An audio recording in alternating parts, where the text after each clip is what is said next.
Oi, tudo bem? Vamos falar sobre aprendizagem. Mas assim, como a gente aprende de verdade? Hoje a gente vai fazer uma viagem pelas grandes teorias que tentaram, e ainda tentam, explicar esse processo todo.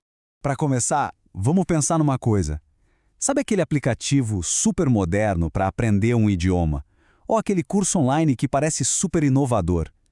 Às vezes, não parece que, no fundo, a lógica ali é bem antiga? Tipo, repetição, recompensa, ganha pontinho, passa de fase. Pois é, muita gente percebe isso. E hoje a gente vai entender direitinho de onde isso vem. Então, o ponto central da nossa conversa é justamente esse. A gente está vendo um monte de tecnologia de ponta super avançada, mas que, na base, na sua essência pedagógica, usa ideias que já são, digamos, um pouco antigas. É um paradoxo bem interessante, né? Ferramentas do futuro que funcionam como a lógica do passado. Então, vamos entender melhor esse dilema do ensino moderno. E para isso, não tem jeito, a gente vai precisar voltar um pouco no tempo e ver como tudo isso começou. E a nossa primeira parada é numa teoria chamada behaviorismo. A ideia aqui, a metáfora principal, é que a mente era vista como uma caixa preta. O que isso quer dizer? Bom, para esses teóricos, o que acontecia dentro da cabeça, pensamentos, sentimentos, essas coisas, não dava para ver.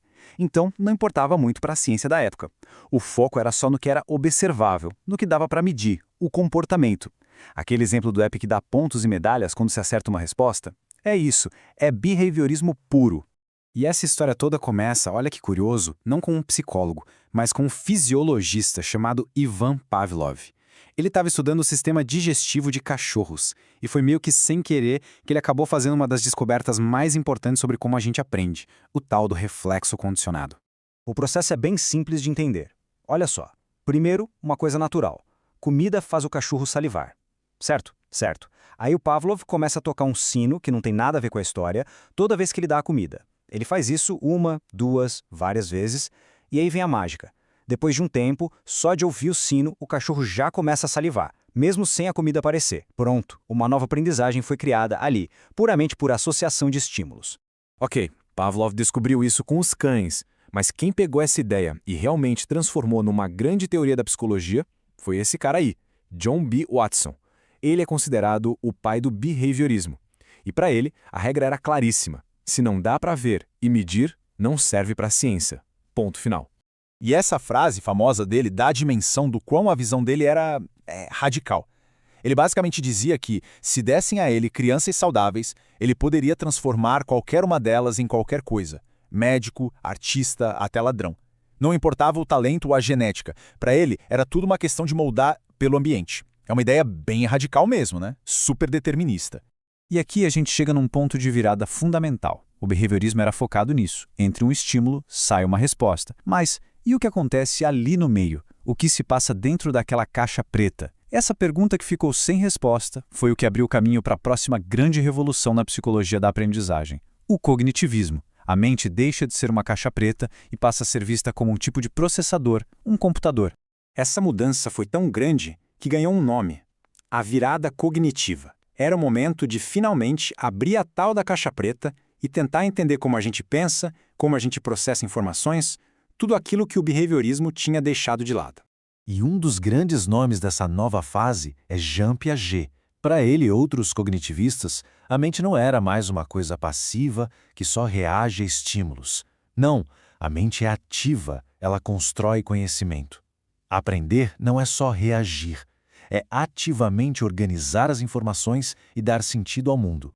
Então, para o cognitivismo, a essência do aprender não é só mudar o comportamento por fora, é mudar por dentro. É uma reorganização das nossas estruturas mentais, da nossa capacidade de pensar. A aprendizagem acontece, de fato, dentro da cabeça. Sabe aqueles softwares que se adaptam ao nível de dificuldade do estudante? Ou aqueles jogos que são focados em resolver problemas? A base teórica para tudo isso está aqui, no cognitivismo.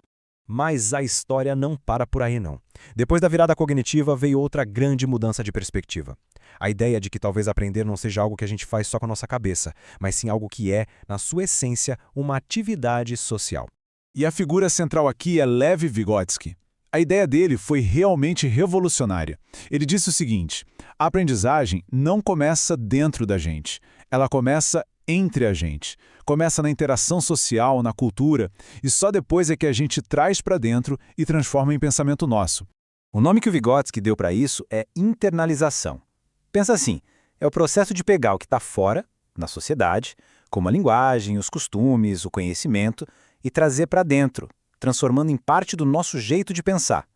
No fundo, a gente se torna quem a gente é por causa da nossa relação com os outros. Essa perspectiva sociocultural, então, muda tudo de novo.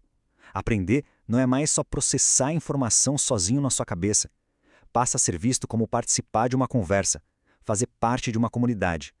Sabe os fóruns de discussão num curso online? Ou quando a gente usa uma ferramenta para trabalhar em grupo num projeto? É exatamente isso. A aprendizagem acontece ali, na troca, na construção que todo mundo faz junto. Beleza. A gente passou pelo behaviorismo, pelo cognitivismo e chegou na teoria sociocultural. Mas na prática, no dia a dia, por que é importante conhecer essa história toda? O que isso muda para quem se interessa por educação?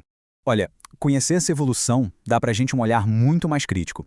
A gente passa a ter ferramentas para olhar para um material didático, para um aplicativo novo e se perguntar, peraí, qual é a ideia de aprendizagem que está por trás disso aqui? Ajuda quem ensina a ter mais recursos, a misturar o que cada teoria tem de melhor e, claro, ajuda a gente a entender o nosso próprio jeito de aprender. E o mais importante de tudo, mostra que aprender é muito, mas muito mais complexo do que um simples estímulo e resposta. E para a gente terminar, fica aqui uma provocação para pensar. Se a gente olhar para as escolas hoje, para os cursos, para as tecnologias que estão por aí, qual dessas teorias parece que ainda domina o cenário? Será que a gente ainda está muito preso na lógica do estímulo-resposta? Ou já estamos mais na fase de processar a informação? Ou, quem sabe, a gente já entendeu de verdade que aprender é essencialmente uma grande conversa? A resposta para essa pergunta diz muito sobre o estado atual da nossa educação e para onde ela está indo.